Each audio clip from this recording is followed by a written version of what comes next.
अथैकादशः सर्गः।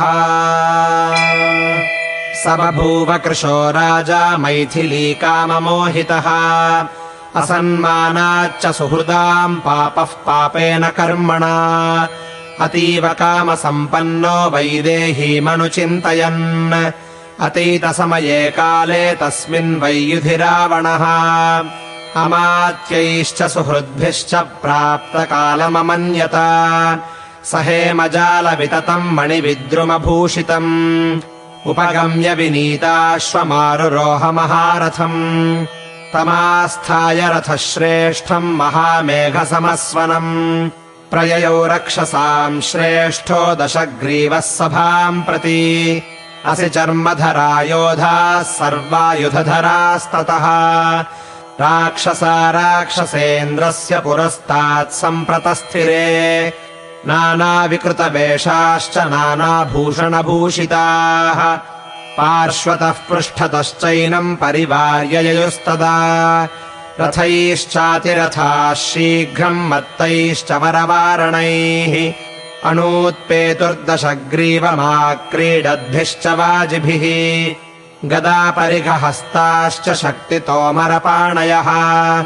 परश्वधधराश्चान्ये तथान्ये शूलपाणयः ततस्तूर्यसहस्राणाम् सञ्जज्ञे निस्वनो महान् तुमुलः शङ्खशब्दश्च सभाम् गच्छति रावणे स नेमिघोषेण महान् सहसाभिनिनादयन् राजमार्गम् श्रियाजुष्टम् प्रतिपेदे महारथः विमलम् चातपत्रम् च प्रगृहीतमशोभत पाण्डुरम् राक्षसेन्द्रस्य पूर्णस्ताराधिपो यथा हेममञ्जरिगर्भे च शुद्धस्फटिकविग्रहे चामरव्यजने तस्य रेजतुः सव्यदक्षिणे ते कृताञ्जलयः सर्वे रथस्थम् पृथिवी स्थिताः राक्षसा राक्षसश्रेष्ठम् शिरोभिस्तम् ववन्दिरे राक्षसैस्तूयमानः सञ्जयाशीर्भिररिन्दमः आससादमहातेजाः सभाम् विरचिताम् तदा सुवर्णरजतास्तीर्णाम् विशुद्धस्फटिकान्तराम् विराजमानो वपुषा रुक्मपट्टोत्तरच्छदाम् ताम् पिशाचशतैः षड्भिरभिगुप्ताम् सदा प्रभाम् प्रविवेश महातेजाः सुकृताम् विश्वकर्मणा तस्याम् तु वैदूर्यमयम् प्रियकाजिनसंवृतम् महत्सोपाश्रयम् भेजे रावणः परमासनम् ततः शशासेश्वरवद्दूतान् लघुपराक्रमान्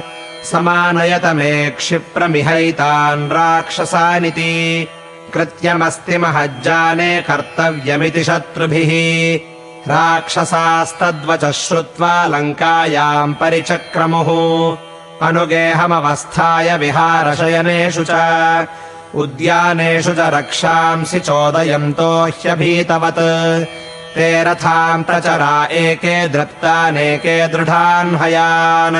नागानेकेऽधिरुरुहुर्जग्मुश्चैके पदातयः